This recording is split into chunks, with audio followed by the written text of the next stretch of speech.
The Oracle's awakening. The quantum barrier protecting Earth flickered ominously as another barrage of crystalline energy torpedoes impacted its surface. Commander Jackson Hayes watched from the observation deck of Orbital Defense Station Echo, his weathered face illuminated by the iridescent glow of the failing shield. "Shield integrity at 31% and dropping, sir," reported Lieutenant Diana Wilson, her fingers dancing across holographic controls. "We've lost coverage over the Pacific Quadrant." Hayes rubbed his temple, feeling the weight of 6 months of relentless assaults pressing down on him. The Valorians had appeared without warning, their massive crystalline vessels emerging from fold space like hunters from tall grass. They hadn't demanded surrender. They hadn't attempted communication. They simply began a methodical bombardment of Earth's defenses. "Show me the latest attack pattern analysis," Hayes ordered, his voice steady despite exhaustion creeping into his bones. The holographic display shifted, revealing a complex network of light points representing every Valorian strike over the past 6 months. Wilson manipulated the projection, overlaying the most recent data. "There's something peculiar about their targeting strategy, Commander," she said, highlighting several sections. "They're not focusing on our weakest areas. Look at these concentration zones." Hayes leaned forward, his gray eyes narrowing.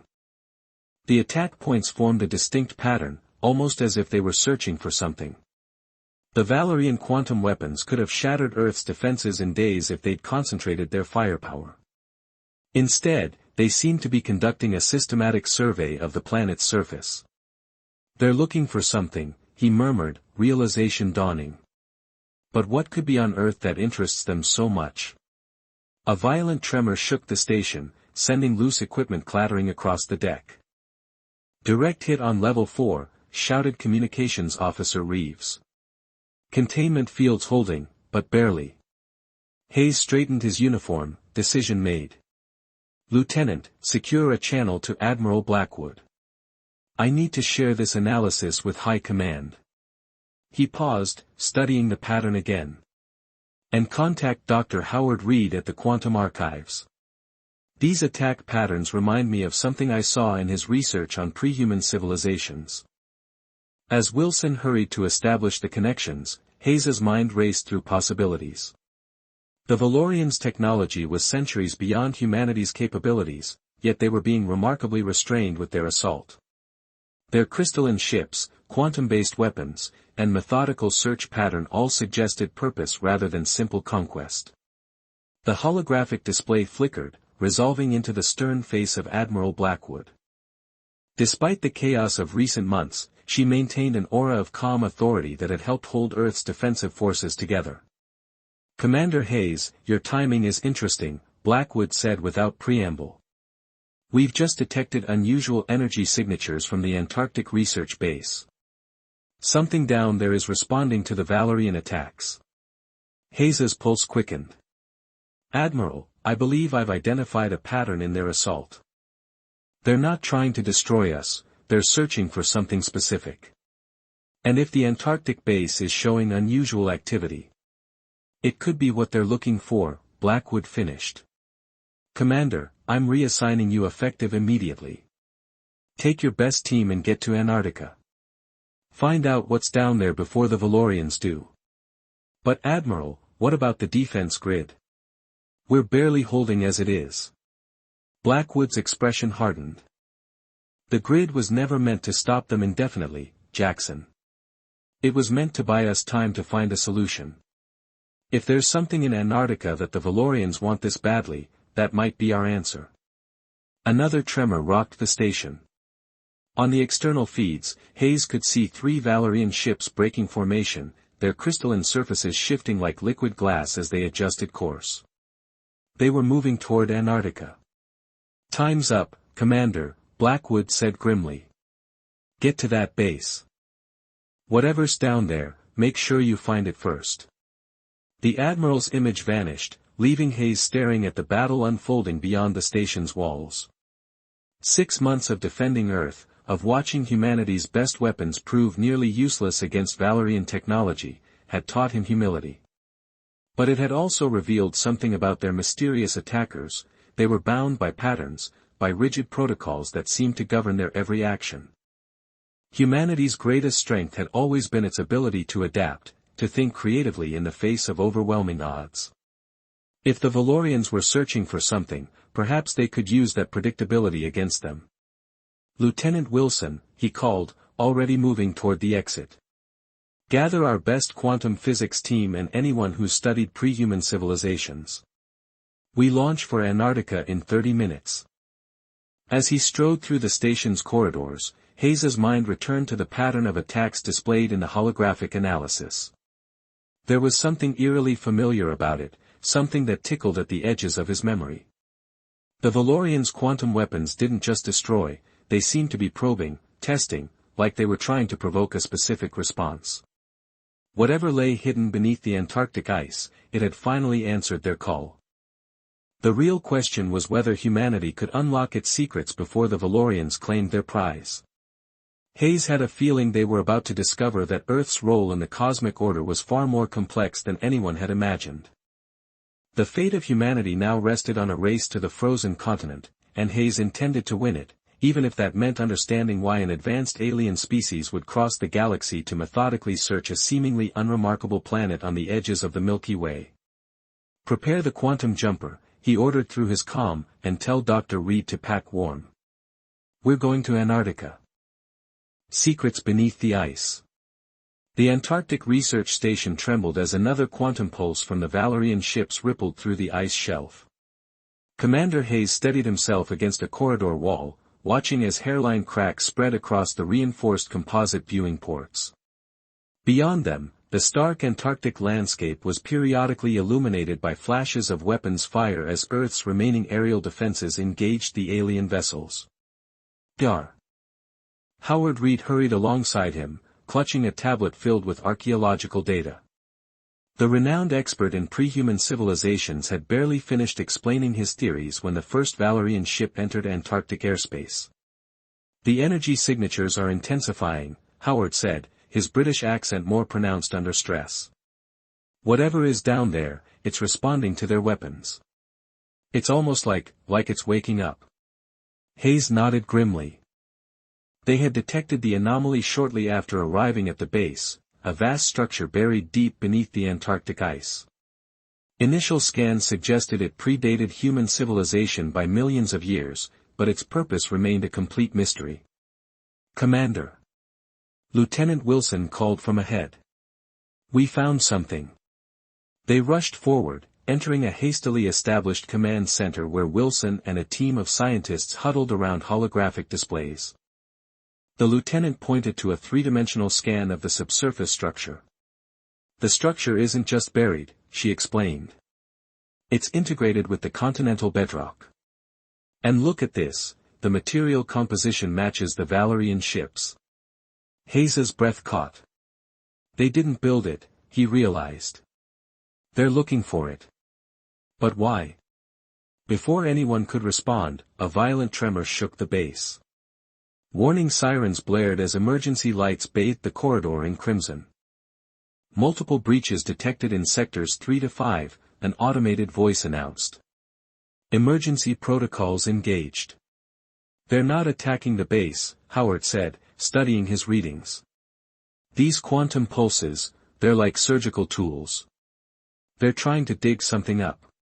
Hayes made a quick decision. "Wilson, get me a secure line to Admiral Blackwood. Howard, you're with me. If there's anything down there that can help us understand what we're dealing with, we need to find it now." They made their way deeper into the base, following the increasingly strong energy signatures. The tremors grew more intense as they descended, and Hayes couldn't shake the feeling that they were being watched.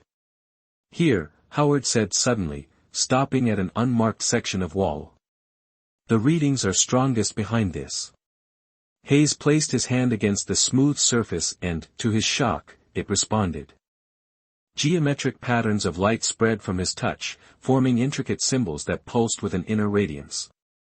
The wall simply ceased to exist, revealing a passage that definitely hadn't been part of the original base design. "That's impossible," Howard whispered.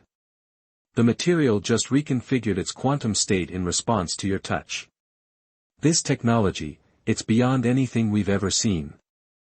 They advanced cautiously into the revealed chamber, their flashlights illuminating walls covered in the same geometric patterns they'd seen before. But it was what stood at the center that made them stop in their tracks. A pillar of crystalline material rose from floor to ceiling, its surface shifting and flowing like liquid metal. Within it, patterns of light danced and swirled, forming and dissolving in endless combinations. "It's a quantum computer," Howard breathed. "But the architecture, it's not designed for binary processing. It's configured to interface with consciousness itself."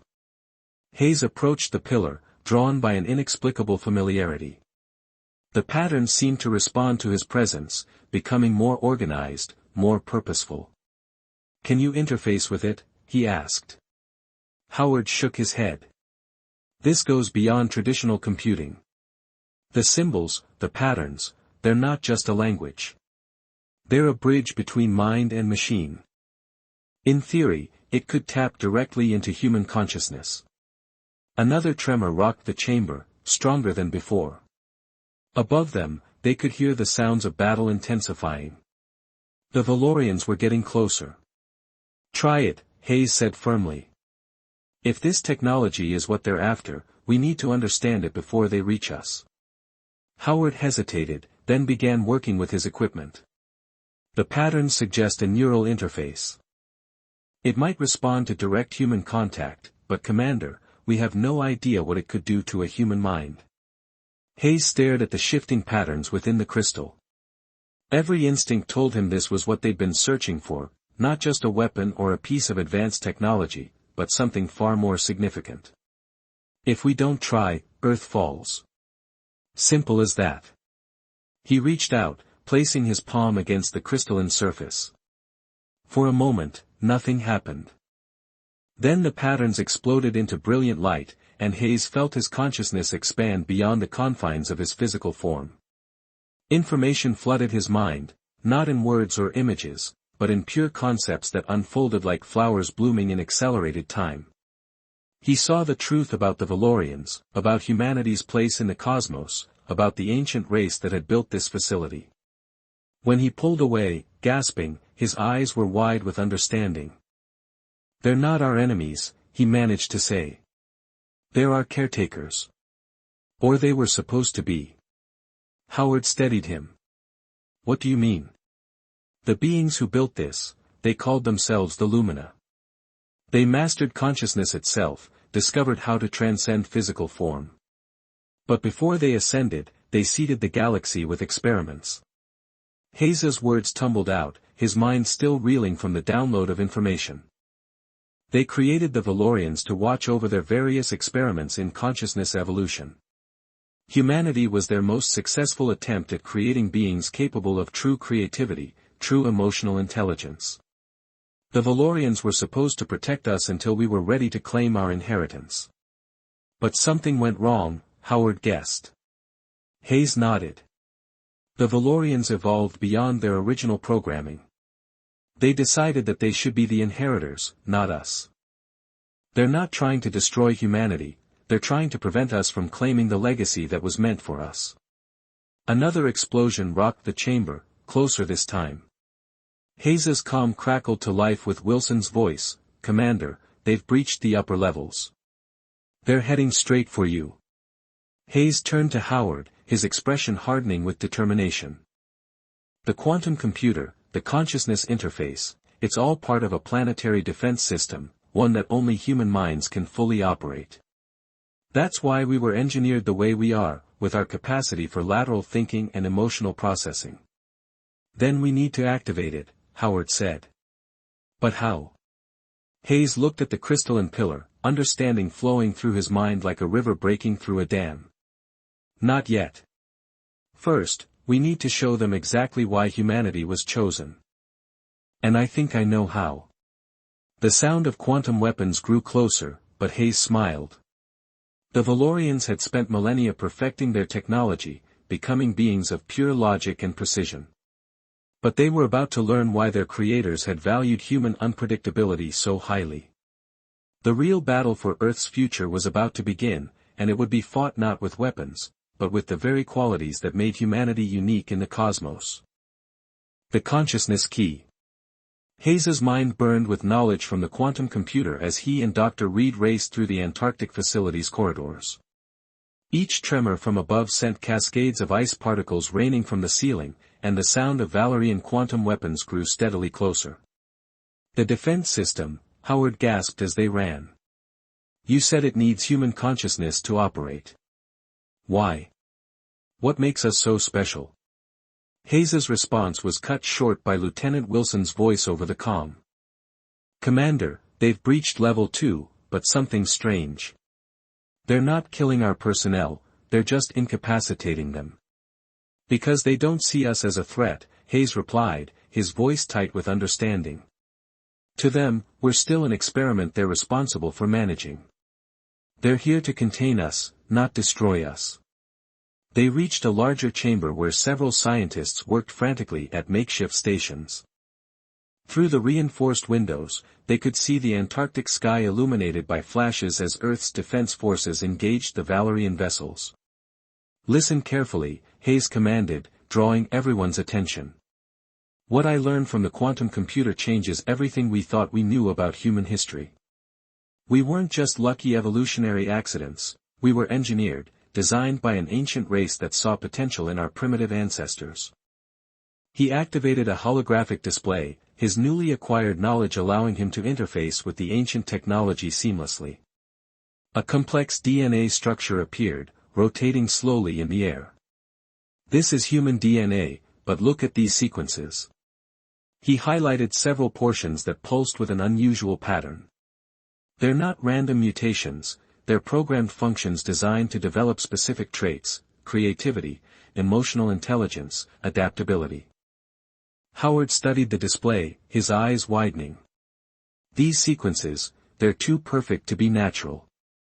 But why? Why create us this way? Because the universe has a consciousness problem, Hayes explained. The Lumina discovered that pure logic, pure technological advancement eventually reaches a dead end.